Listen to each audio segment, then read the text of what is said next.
রিয়াকশনটা আমার মন ছুঁয়ে গেছে সেটা হচ্ছে যে আমাদের একটা ফাইট সিন আছে লাস্টে আমার সাথে ভিলেনের। সো এটা একটু বলে দিলাম, সিক্রেট বাট তাও বলে দিলাম। তো স্পয়লার দিয়ে দিলাম। সো যেটা হচ্ছে যে ওই সিনটা যখন হয় তখন অডিয়েন্স ক্ল্যাপ করে হলে। তো ওইটা আমার জন্য অন্যরকম একটা অনুভূতি, বিকজ হয় না যে এরকম আমরা মানে কমার্শিয়াল সিনেমায় যেটাতে হয়তো বড় বড় হিরো হিরোইন থাকে, তারা যখন কিছু একটা করে তখন ক্ল্যাপ করে, শীষ বাজায়। তাদের একটা আগ্রহের জায়গা ছিল, আমরা সেটা দেখেছি। আপনারা কেমন দেখেন আজকে? তো দ্বিতীয় দিন, একটু যদি বলেন। আমি বলবো হ্যাঁ প্লিজ। আচ্ছা, আজকে আমাকে দেখে বোঝা যাচ্ছে আমি অত্যন্ত খুশি। সো আমি নিজে টিকিট করেছি, আমি 2 দিন সিনেমাটা দেখেছি 2 দর্শকের সাথে বসে। আজকে আমি টিকিট করেছি কিন্তু আমি আজকে হলে ঢুকি নাই, আমি হলে যেয়ে উকি মেরে দেখে আসছি যে কত দর্শক আসছে। সো যখন হল ভর্তি দর্শক দেখেছি আমার মনটা ভরে গেছে, কারণ আমরা অনেক কষ্ট করে সিনেমাটা করেছি, অনেক চ্যালেঞ্জ নিয়ে সিনেমাটা করেছি। আমাদের জন্য স্পেশালি সানি ভাই এবং প্রডিউসার যারা আছেন তাদের জন্য এটা একটা অনেক বড় চ্যালেঞ্জ ছিল যে একটা ফিমেল লিডকে নিয়ে সিনেমা করবে এবং সেই সিনেমা ঈদে রিলিজ দিবে। এই সাহসটা যে এই টিমটা করেছে এই জন্য আমি তাদের কাছে গ্রেটফুল, এবং দর্শক আপনাদের কাছে আমি গ্রেটফুল যে আপনারা আসলে সিনেমাটাকে ভালোবাসছেন, আপনারা সিনেমা হলে আসছেন। প্রথম দিনের তুলনায় দ্বিতীয় দিন অডিয়েন্স বেশি ছিল, দ্বিতীয় দিনের তুলনায় আজকে অডিয়েন্স অনেক বেশি, এবং আমি আশা করছি যে পরবর্তী দিনগুলোতে আরও অনেক অডিয়েন্স আসবে। আর এখানে যারা সাংবাদিক আমাদের ভাই বোনেরা আছেন, আপনাদের কাছে অশেষ কৃতজ্ঞতা যে আপনারা আসলে আমাদের পাশে আছেন। আমার জীবনের একটা বিশেষ জায়গা দখল করে আছে বিনোদন সাংবাদিকরা, বিকজ আমি যখন অনেক বাজে সিচুয়েশনে ছিলাম তখন আমার পাশে আসলে আপনারা ছিলেন। আর যখন ভালো থাকি তখন তো আসলে সবাই পাশে থাকে, কিন্তু খারাপ সময় যারা পাশে থাকে আমি তাদেরকে মনে রাখি, এবং আমি আপনাদের কাছে কৃতজ্ঞ। Thank you. আপু যদি জানতে চাই একটু এশার কাছে এক্সপেরিয়েন্সটা কেমন? প্রথম দিন বলছিলেন, আজকে তৃতীয় দিন, আপনার কাছে এক্সপেরিয়েন্সটা কেমন? আমি আসলে প্রতি বছর ঈদে আসলে হলে মুভি দেখতে আসি, আর এবারের ঈদে নিজের মুভি নিজে হলে দেখতে এসেছি, এবং আজকের অডিয়েন্স দেখে আমি আসলে খুবই খুশি, কারণ আমি একটু আগে হলের ভিতরে ঢুকেছিলাম। তো একদম অনেক অডিয়েন্স, সবাই মনোযোগ দিয়ে একদম মুভিটা দেখছে, গল্পের মধ্যে ঢুকে গিয়েছে। সো সব কিছু মিলিয়ে আসলে আমার খুবই ভালো লাগছে, এবং এভাবেই আসলে এশা মার্ডার সবার কাছে পৌঁছে যাক। আমি যদি ভুল না করি, আপনি আমার বাবা মাকে নিয়েও সিনেমাটা দেখেছেন। হ্যাঁ, এক্স্যাক্টলি, হ্যাঁ। এই এক্সপেরিয়েন্সটা একটু বলবেন তো? আমি আসলে গতকাল গিয়েছিলাম তাদেরকে আসলে মিট করতে একদম মুভির লাস্টে। তো আমি দেখছিলাম, সবচেয়ে মজার বিষয় হচ্ছে আমি যখন গিয়েছি হলে আমাকে কেউ চিনতে পারছিল না, মানে পর্দার এশা আর বাস্তবের এশার মধ্যে একদমই মিল নেই, এটা সবাই বলছিল। আল্লাহ আপু আপনি এসে আপনাকে একদমই চেনা যাচ্ছে না। সো এটা আসলে একজন অভিনয় শিল্পী হিসেবে আমার সার্থকতা, আমি আসলে ক্যারেক্টারে একদম ইনভলভ ছিলাম, ওইটা হয়তো বিগ স্ক্রিনে ফুটে উঠেছে এবং তাদের ভালো লেগেছে।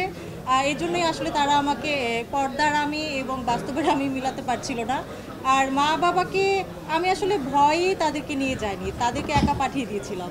সো আমি যখন গিয়েছি হলে তখন আমি দূর থেকে দেখলাম আমার বাবা একদম চোখের পানি মুছতে মুছতে সে মানে নেমে আসছে। সো এটা অনেক ইমোশনাল ছিল আমার জন্য, এবং আপু দেখেছে আমার বাবা মা তো বলছিল তোমাকে একদম পুলিশ লাগছে। হ্যাঁ, আমাকে এসে বলছে এত ভালো লেগেছে। আর আমি আমার পরিবারকে নিয়ে পরশুদিন 11 তারিখ সনি সিনেমা হলে যাচ্ছি 1:50 শোতে। আপনারা কিন্তু অন্যান্য হলগুলোতেও যেতে পারেন, আপনারা উত্তরার হলটাতে যেতে পারেন, স্টার সিনেপ্লেক্সের। এত সুন্দর ওদের স্ক্রিন, সাউন্ড সিস্টেম, এবং ওদের ওখানে অনেক দর্শক হয়। আমি কালকে ওখানে গিয়ে আমার মন ভালো হয়ে গেছে। আমি জাস্ট গেছি আল্লাহ আল্লাহ করতে করতে যে আমার ফার্স্ট দিনের যে এক্সপিরিয়েন্স সেটাই আবার হবে কিনা, বাট হলে ঢুকে দেখি এতগুলা মানুষ, এবং আমার এত ভালো লেগেছে, সবাই এত খুশি হয়ে সিনেমাটা দেখে রিভিউ দিয়েছে, যেটা একেবারে অথেন্টিক ছিল এবং অর্গ্যানিক ছিল। এরকম না যে আসলে আমরা কাউকে ফোর্স করেছি, জাস্ট নিজে থেকে বলেছে। সো আমার আসলে ভীষণ ভালো লেগেছে। আপনার কাছে একটা জিনিস জানতে চাই, প্রশ্নটা রেখে যাই, এই 3 দিনে সবচেয়ে বেস্ট রিভিউ বা দর্শকদের কাছ থেকে পাওয়াটা কি ছিল? কোনো প্রত্যুত্তর দর্শকদের আপনার প্রতি, সেটা শুনবো পরে। আগে সুমিত ভাইয়ের কাছে চলে যাবো। হ্যাঁ, সুমিত ভাই, আমরা যদি জানতে চাই ওকে, হ্যাঁ, কেমন ছিল এক্সপিরিয়েন্স এশা মার্ডার নিয়ে? কারণ প্রচুর টেনশনে ছিলেন, মনে হচ্ছিল একটু সবার সাথে যোগাযোগ করা, টিমের সাথে যোগাযোগ করা, সিনেমা লাগছে 3 দিন পর? অ্যাকচুয়ালি আমি যদি ওই পার্সপেক্টিভ থেকে বলি, তো আমি জানি না সবাই আমার কথা বিশ্বাস করবে বা কতটুকু অ্যাটাচড। ইমু আপনি জানেন, কারণ আপনি আগে এটার সঙ্গে অনেকটা রিলেটেড ছিলেন। তো অ্যাকচুয়ালি আমি বলি কি, বাংলাদেশে একটা সিনেমা বানানো মানে হচ্ছে এটা নিয়ে যুদ্ধ করা, অ্যাকচুয়ালি যুদ্ধ করা। তো একটা সিনেমার শুরু, স্ক্রিপ্টিং থেকে শুরু করে এই সিনেমাটাকে হলে নিয়ে আসা পর্যন্ত এটা মার্কেটিং করা, পুরো ব্যাপারটাই হচ্ছে একটা যুদ্ধ। তো ইন আ সেন্স যদি আমি বলি, এই যুদ্ধটা মানুষ করে পেশেন্স থেকে। তো আমার এই কাজের সঙ্গে যুক্ত হওয়া বা এই কর্পোরেশনে হেড অফ মার্কেটিং কাজ করা বা এই যে প্রজেক্টটা হয়েছে এশিয়া মার্ডার, এটা ক্রিয়েটিভটা দেখা, তো সেই দিক থেকে আমি যদি বলি যে আমি মানে একটা বিশাল বড় যুদ্ধ করে পরশুদিন এসে যখন ময়দানে দাঁড়াচ্ছিলাম, তখন আমার কাছে মনে হচ্ছিল যে আমি তো যুদ্ধ শেষ করে আসছি, এখানে আবার কি ধরনের যুদ্ধ। বাট এই যুদ্ধটা মানসিক, আরও যুদ্ধ, এই যুদ্ধটা মানসিক। তো অ্যাকচুয়ালি গতকালকে থেকে অডিয়েন্স যেরকম আমাদের এটা নিয়ে কথা বলছে, এশিয়া মার্ডার নিয়ে দেখছে, আমরা কিছু ভাইব পাচ্ছি। যেমন আমরা কালকে বসুন্ধরাতে আমাদের শো ইনক্রিজ করেছে, আজকে 2টো করে শো চলছে। হ্যাঁ, তো এই যে জিনিসগুলো, এগুলো ভালো লাগে, এই অ্যাডঅনসগুলো। তো আমার কাছে এখন পর্যন্ত ভালো লাগাটা শুরু হয়ে গেছে। তো এখন আমি চাইবো যে মানুষের যাতে আমার সিনেমাটা ভালো লাগে। প্লিজ আপনারা হলে আসুন। হ্যাঁ, বসুন্ধরায় সিনেপ্লেক্সে চলছে, সকল সিনেপ্লেক্সেই চলছে। আমরা আশা করছি যে জায়গাগুলোতে নেই, যে মাল্টিপ্লেক্সগুলোতে নেই, সেগুলোতে আমরা নিয়ে আসার চেষ্টা করছি অ্যাজ এ টিম। অ্যান্ড আপনারা এশিয়া মার্ডার দেখুন, আপনাদের আসলেই অনেক ভালো লাগবে। আসলে অডিয়েন্স তো অনেক ভালো ভালো রিভিউ দিচ্ছে, পছন্দ করছে আমার চরিত্রকে, বলছে যে পুলিশের মতোই লেগেছে। বাট যেই রিয়াকশনটা আমার মন ছুঁয়ে গেছে সেটা হচ্ছে যে আমাদের একটা ফাইট সিন আছে লাস্টে আমার সাথে ভিলেনের। সো এটা একটু বলে দিলাম, সিক্রেট, বাট তাও বলে দিলাম। তো স্পয়লার দিয়ে দিলাম। সো যেটা হচ্ছে যে ওই সিনটা যখন হয় তখন অডিয়েন্স ক্ল্যাপ করে হলে। তো ওইটা আমার জন্য অন্যরকম একটা অনুভূতি, বিকজ হয় না যে এরকম আমরা মানে কমার্শিয়াল সিনেমায় যেটাতে হয়তো বড় বড় হিরো হিরোইন থাকে, তারা যখন কিছু একটা করে তখন ক্ল্যাপ করে, শীষ বাজায়। সো এটা খুব ইন্টারেস্টিং না, এই ফিলিংটা। তো যখন ক্ল্যাপ করতেছিল তখন আমার খুব ভালো লাগছে। সো এইটা আমার বেস্ট মানে অ্যাচিভমেন্ট আমি বলবো, যে যা কিছু আমি শুনেছি তার মধ্যে এটা ছিল আমার সবচাইতে পছন্দের।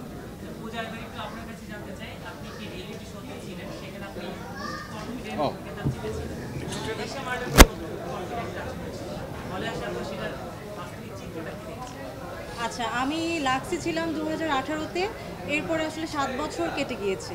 তো আমি আসলে কনফিডেন্ট হয়েই এশিয়া মার্ডার করেছি। আমি যদি কনফিডেন্ট না হতাম, এশিয়া মার্ডার করতামই না। এবং আমার খুব ভালো লাগছে, অডিয়েন্সটা বের হয়ে বলছিল, আমার নাম তো সবাই ভুলে গেছে, ইনফ্যাক্ট অনেকে আমি আসলে নতুন, সবাই আমাকে বলছিল এসব ভালো করেছে, নতুন মেয়েটা ভালো করেছে। তো আমার ভালো লাগছে, আমার নাম চেঞ্জ হয়ে গেছে। এটা আসলে বড় প্রাপ্তি, যখন অভিনয় শিল্পীর আসলে ক্যারেক্টারের নাম ধরে ডাকা হয়, এটা আসলে অনেক বড় প্রাপ্তি নতুন হিসেবে। আমাকে আপাতত সবাই এই নামেই জানুক। তো আমি আসলে খুবই হ্যাপি। এবং সবাই বলছিল, আমাদের ভিলেনকে নিয়ে সবাই খুব বলছিল। এবং ভিলেনের, আচ্ছা আর স্পয়লার না দিই, I want to say something.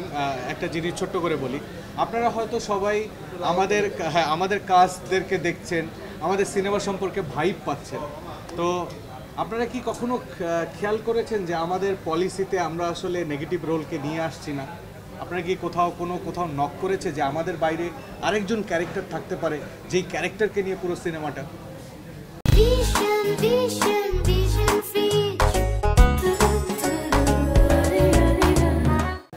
আসলে অ্যাকচুয়ালি এই কিউরিয়াসিটিটা যাতে সবখানে গ্রো থাকে, আপনাদের মাঝেও থাকে, পুরো অডিয়েন্সের মাঝেও থাকে, আসলে আমাদের প্ল্যানিংটাই হচ্ছে এরকম।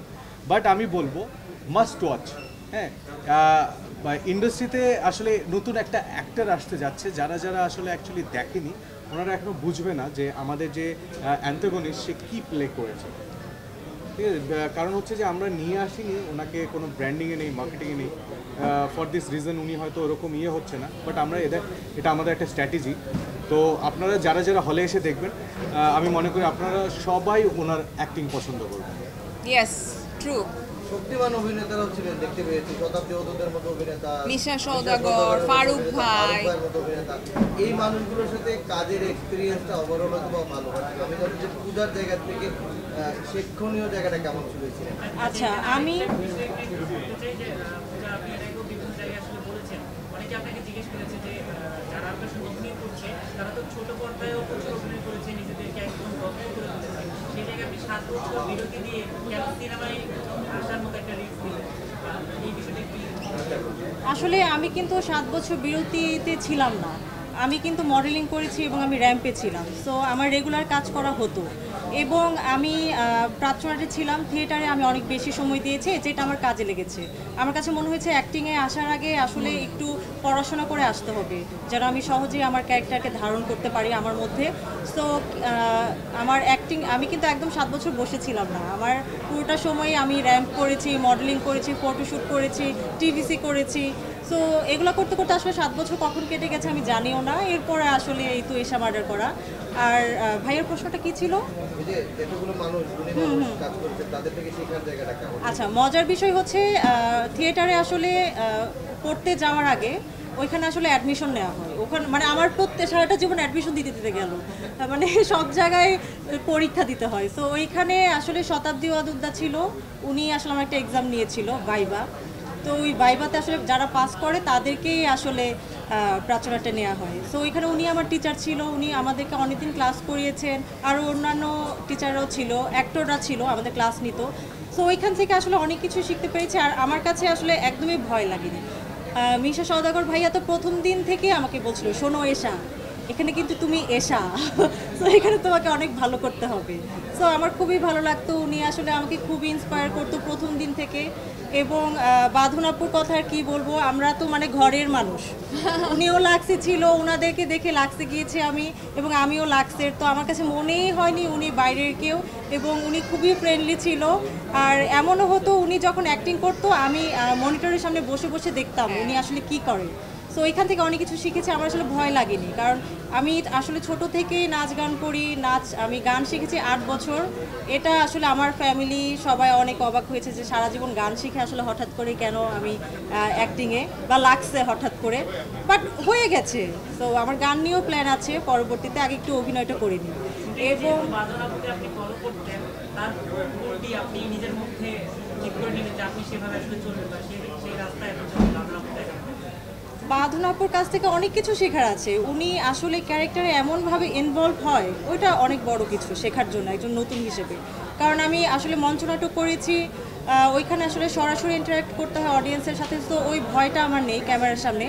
আমার কাছে মনে হয় অ্যাক্টিংয়ের থেকে বেশি কঠিন ইন্টারভিউ দেওয়া, মানে আমি খুবই নার্ভাস থাকি আপনাদেরকে ইন্টারভিউ দেওয়ার না জন্য। না, কিন্তু এখন তুমি ইমপ্রুভ করছো। হ্যাঁ, প্রথম 2 দিন তো ও পুরা মানে আমার কাছে ব্ল্যাঙ্ক হয়ে চুপ করে আছে। আমি বললাম পূজা তোমার হইলোটা কি? সো এখনো কিন্তু ইমপ্রুভ করছে। So thank you. Good, good. তোমাকে দেখে এটাও শিখতেছি বাঁধন আপুর কাছ থেকে। সো অনেক কিছু শিখতেছি তোমার কাছ Oh, থেকে। so sweet. সো এগুলোই শেখা হয়। আর আমার কাছে মনে হয় যে বড় বড় আর্টিস্টদের সাথে কাজ করা মানে আসলে নতুন নতুন অপরচুনিটি, তাদের কাছ থেকে শিখতে পারা যায় অনেক কিছু। আসলে ভয় পেলে তো আসলে শেখা যাবে না। আর ওনাদের কাছ থেকে শিখে আসলে কীভাবে আরও ইমপ্রুভ করা যায় নিজের অ্যাক্টিং, ওইটাই আসলে ট্রাই করি আমি। আর আমাদের সাথে আসলে ভাইয়া আছে হাসনা ত্রিপন। সো হ্যাঁ। আমাদের সাথে অ্যাক্টিং করেছে, খুব ভালো একজন অ্যাক্টর। এবং সবচেয়ে বড় কথা, আমি খুব কম ছেলে মানুষকে ভালো মানুষ বলি। সো ওনাকে আমি একটা ভালো মানুষ হিসেবে ঘোষণা দিলাম। সো উনি একটা ভালো মানুষ এবং ভালো অ্যাক্টর। আচ্ছা, আমরা সেই সূত্র ধরেই জানতে চাই এই যে বাদনাপুর কাছ থেকে ভালো তফা পেলেন, বাদনাপুর কাছ থেকে এই প্রশংসা পাওয়ার পরে আসলে ঠিক কি মনে হচ্ছে যে আপনার সিনেমায় কাজ করাটা সার্থক? না, ব্যাপারটা হয় কি, মানে বাঁধনরা তো অনেক অভিজ্ঞ, আমরা আসলে অবজার্ভ করি, যেই মানে একটা ঝাঁপিয়ে পড়া, অনেক কিছু করে ফেলা। আমার মনে হয় যে যারা একটু সচেতন, যারা একটু বোঝে ব্যাপারটা, আমরা আসলে বাঁধন বা অন্যান্য যারা সিনিয়র ভালো অভিনেতা অভিনেত্রী, আমরা বেসিক্যালি অবজার্ভ করি এবং চেষ্টা করি যেন ঠিক জায়গাটা ঠিক মতো বুঝে নিতে পারে। তো ওরা কীভাবে অ্যাক্টিংটা করে, ওরা কীভাবে প্রিপারেশনটা নেয়। তো বাঁধনের একটা ব্যাপার আমি খুব ভালো করে খেয়াল করেছি যে আগে যেটা হইতো যে যারা সেলিব্রিটি আর্টিস্ট তাদের টাইম সেন্স, মানে কি এগুলো নিয়ে অনেক গল্প শুনেছি যে টাইমলি আসে না, কিন্তু বাঁধনকে আমি সবসময় দেখেছি যে সে অন টাইমের মানে আগে, সবার আগে এবং সবার আগে। আবার এসে সবাইকে ধমকানো যে আসে না কেন সময় মতো। এই বিষয়গুলা আর ভালো মানুষ বলতে কি আমরা তো ওইখানে আসলে কাজটাই করতে গিয়েছি, কাজটাকে ভালোবাসা এবং ওই ডেডিকেশনটা দেয়া, ফোকাসটা আসলে ওই দিকেই থাকে। তো এর ভিতর দিয়ে আবার আমাদের নিজেদের ভেতরে চেনা জানা বোঝা যে আসলে কে কেমন। আমরা হয়তো একসাথে কাজ করি নেই, আমরা অন্য কোনো কাজ দেখেছি বাঁধনকে বা বাঁধন আমার কিছু কাজ দেখেছে, কিন্তু একসাথে কাজ করতে গেলে আসলে মানে ফোকাস থাকাটা অনেক ইম্পর্টেন্ট। তো সেই জায়গা থেকে আমরা আমাদের কাজটা ডেডিকেশন দিয়ে করেছি। আর আমার আরেকটা জিনিস মনে হয় সেটা হচ্ছে এত কাজ হচ্ছে এখন, কিন্তু মানে মূল ক্যারেক্টার সাপোর্টিং যেই ক্যারেক্টারটাই করে, এটা আমি গত 2-3 বছর ধরে খেয়াল করেছি, সবাই খুব চ্যালেঞ্জ নিয়ে কাজটা করে, মানে নিজের সর্বোচ্চটা দেওয়ার চেষ্টা করে। এই জন্য এই এশা মার্ডার বা অন্যান্য ফিল্মগুলোতে যেটা হচ্ছে যে কোয়ালিটি অনেক ইমপ্রুভ করেছে, মানে অভিনয়ের ল্যাকিংসটা খুব কম পাওয়া যায়। একদমই তাই। আপনার আমাদের টিমের অভিজ্ঞতাটা বলেন, পুলিশ টিমের পার্ট সে একেবারেই আমাদের তো মনে আছে আমরা উত্তরাতে একটা পুলিশ স্টেশনে গিয়েছিলাম। তো বাঁধন যেই ক্যারেক্টারটা করবে তখন আমাদের ডিরেক্টর উপস্থিত ছিলেন না, ভাইয়া আমাদের ইনফর্ম করে দিয়েছিল। তো প্রত্যেকটা ক্যারেক্টার কিন্তু আমরা সামনাসামনি দেখেছি যে এ হচ্ছে বাঁধন, তুমি ওনার সাথে কথা বলো। আমাদের যে ক্যারেক্টার সেই ডেজিগনেশন অনুযায়ী আমাদের প্রত্যেকটা জিনিসের হাঁটা চলা, তারা অফিসে কি ধরনের কাজ করে এবং তাদের যে ডিসিপ্লিন, এই ব্যাপারগুলো আমরা মানে দেখতে পেরেছি। তো সেই জিনিসটা আমি দেখেছি যে আমাদের টিমে খুব ভালোভাবে ওয়ার্ক করেছে। আমরা যেরকম বন্ধুত্বের জায়গা থেকে ভালোভাবে কাজ করেছি এবং ওই জিনিসগুলো আমরা মেনটেন করেছি। যে বাঁধন হচ্ছে আমাদের লিডার, আমরা তাদের মানে বাঁধনের খুবই ঘনিষ্ঠ হচ্ছে আমার ক্যারেক্টার বা রণক রিপন। তো এই যে একটা টিম, এটা একটা দারুণ। আর ফারুক ভাইয়ের কথা না বললেই নয়, মানে ফারুক ভাই হচ্ছে একটা চলন্ত লাইব্রেরি আর কি। সে জ্ঞান বিতরণ করতে করতে। আমি একটু ইন্টারাপ্ট করি আপনার মাঝখানে। তো আপনি তো অ্যাজ এ সিভিলিয়ান, আপনি যখন অ্যাক্টিং করেন বা কোনো কিছু করেন, আপনি তো সিভিলিয়ান। তো আপনি যখন আসলে একটা পুলিশের ক্যারেক্টার করছেন, তো তখন কি আপনার কোথাও কোনো কিছু দেখে মনে হয়েছে আরে আমি তো এটা করি কিন্তু এটা তো crime? is a being a ড্রেসটা আপনি পরে আসছেন as a actor, but as a human being আপনি ওই ক্রাইমটা করছেন, তখন আপনার কাছে আপনার ক্যারেক্টার এবং আপনার ফিলোসফির মধ্যে কোনো একটা ব্যাপার হচ্ছিল কি যে আসলে আমি তো এই কাজটা করি বাট ইটস এ ক্রাইম, এটা তো ঠিক না? এইটা আমার কাছে অন্য একটা জায়গা মনে হয়েছে। যেমন আমরা সবসময় হয় কি, মানে প্রশাসনের বা আইন শৃঙ্খলা রক্ষাকারী বাহিনী যারা থাকে, কোনো না কোনোভাবে আমরা সামাজিকভাবে একটু বিরক্ত থাকি। আচ্ছা, কিন্তু এই ক্যারেক্টার করতে যে আমার মনে হয়েছে আসলে ওনারা অনেক স্ট্রাগল করে, এক্স্যাক্টলি ওনারা আসলে অনেক পরিশ্রম করে, এক্স্যাক্টলি ওনারা যে ডিউটিটা করে এটা আসলে জীবন থেকে অনেক sacrifice. That's for thank you all of you যারা আপনারা এই আমাদের বাংলাদেশ পুলিশে রয়েছেন। তারা সারা দিন রাত পরিশ্রম করে, ইভেন দো এই যে আমাদের খুশির সময়টা আমরা যে এখানে আসছি, বিনোদিত হচ্ছি, বিনোদন নিচ্ছি, কেউ হয়তো দেশের বাড়িতে চলে গেছে, তারা ফ্যামিলির সঙ্গে সুন্দর টাইম কাটাচ্ছে, রাস্তাঘাটে সব ঠিকঠাক রাখা। তো এই যে দিনরাত পরিশ্রম করে যাচ্ছেন, আপনাদের ফ্যামিলিকে দূরে রেখে ঈদ করছেন, তাদের প্রতি রইল আমার অনেক আমার এশা মার্ডারের টিমের পক্ষ থেকে অনেক আন্তরিক শুভেচ্ছা, অভিনন্দন এবং কৃতজ্ঞতা। Thank you Bangladesh police.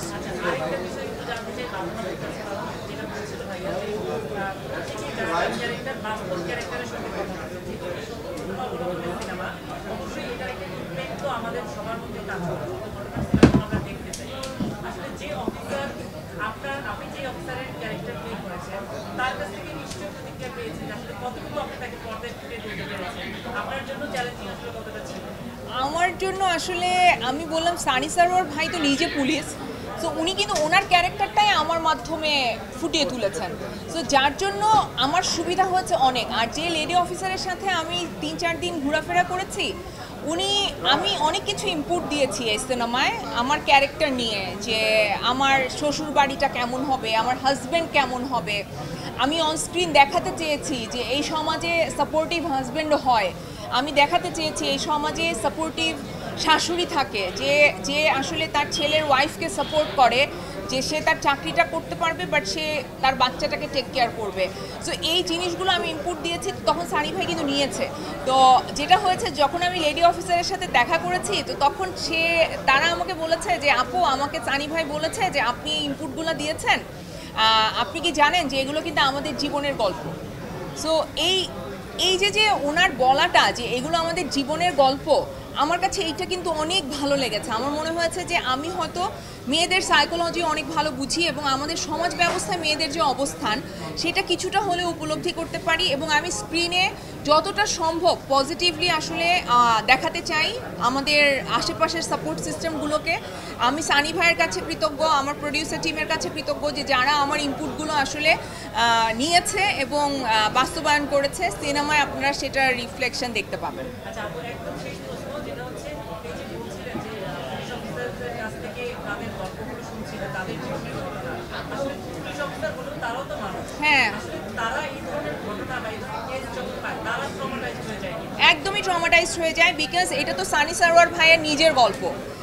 ভাইয়া ইনভেস্টিগেটিং অফিসার ছিল এই কেসটা, আজিমপুরে যে কেসটা হয়েছে।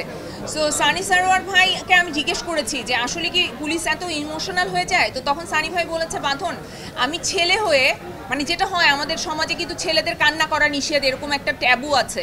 সো যেটা একেবারে ভুল এবং মিথ্যা। সবারই কান্না করার অধিকার আছে এবং সবারই ইমোশন আছে আসলে। তো সে বলেছে যে বাঁধন আমি বাসায় এসে কান্না করেছি যখন আমি এই লাশটা দেখেছি, বা আমি যখন ওর ঘটনাগুলো শুনতে শুরু করেছি। সো ডেফিনেটলি তারাও রক্তে মাংসে মানুষ। আমরা হয়তো অনেক সময় অনেক কারণে তাদেরকে ভুল বুঝি, অনেক আমাদের গ্যাপ হয়ে যায়, কিন্তু আমি এই ক্যারেক্টারটা করতে গিয়ে আমার সত্যি সত্যি মানে পুলিশের প্রতি একটা সহানুভূতি তৈরি হয়েছে, এবং আমি রেসপেক্ট করি বাংলাদেশের শান্তি শৃঙ্খলা রক্ষাকারী বাহিনীকে, যে যারা আমাদেরকে আসলে প্রতিনিয়ত নিরাপত্তা দিয়ে যাচ্ছে। এবং এই সিনেমাটা দেখলে তাদের প্রতি এক ধরনের সহানুভূতি আপনাদের তৈরি হবে বলে আমি মনে করি। থ্যাংক ইউ, থ্যাংক ইউ, ইয়ে।